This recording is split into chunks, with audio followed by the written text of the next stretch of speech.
Before the crown carved lines into our soil, before our names were bent to fit English tongues, there was a land free and proud. The colonization does not arrive only with gunpowder. Sometimes, it comes quietly, with scripture, with laws, with silk smiles hiding steel.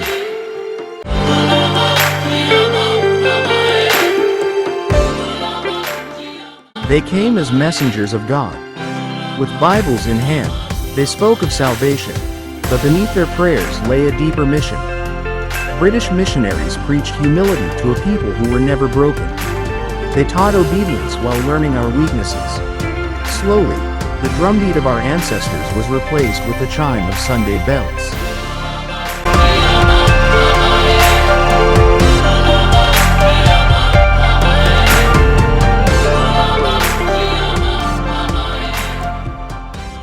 With each baptism, names were lost. Wanjiku became Mary. Amandi became Peter. Rituals were outlawed. Sacred groves were burned. Our gods were called demons, our traditions, witchcraft. In the name of salvation, our stories were rewritten. With each baptism, names were lost. Wanjiku became Mary. Amandi became Peter. Rituals were outlawed. Sacred groves were burned. Our gods were called demons, our traditions, witchcraft. In the name of salvation, our stories were rewritten.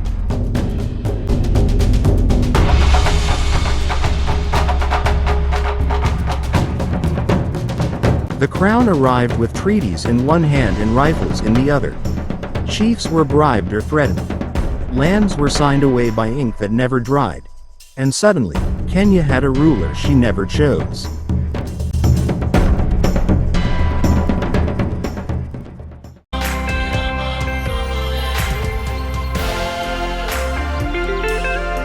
British settlers claimed the White Highlands, our lands, fertile, ancestral, were now fenced with foreign iron. Kikuyu farmers were turned to squatters. The land no longer fed its people, it fed empire.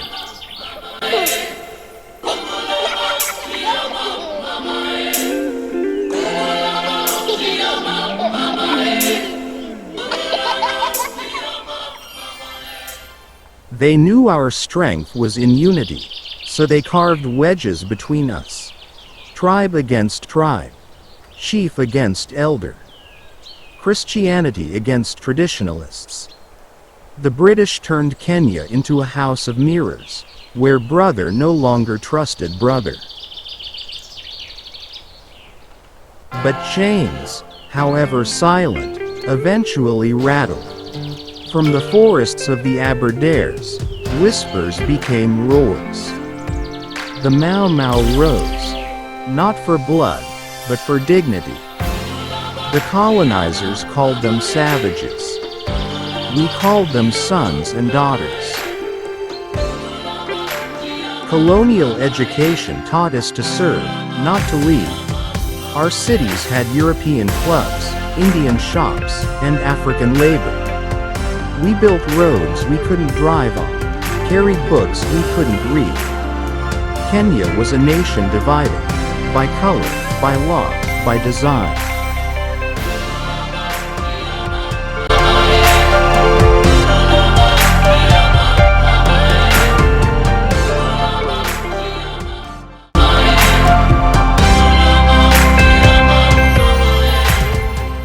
Resistance bled into politics. From Tom Mboya to Jomo Kenyatta, the call grew louder. Uhuru. The empire could no longer silence the heartbeat of the land. Kenya would rise, not as the British planned, but as her people dreamed. Colonization did not only conquer our land, it tried to erase our soul.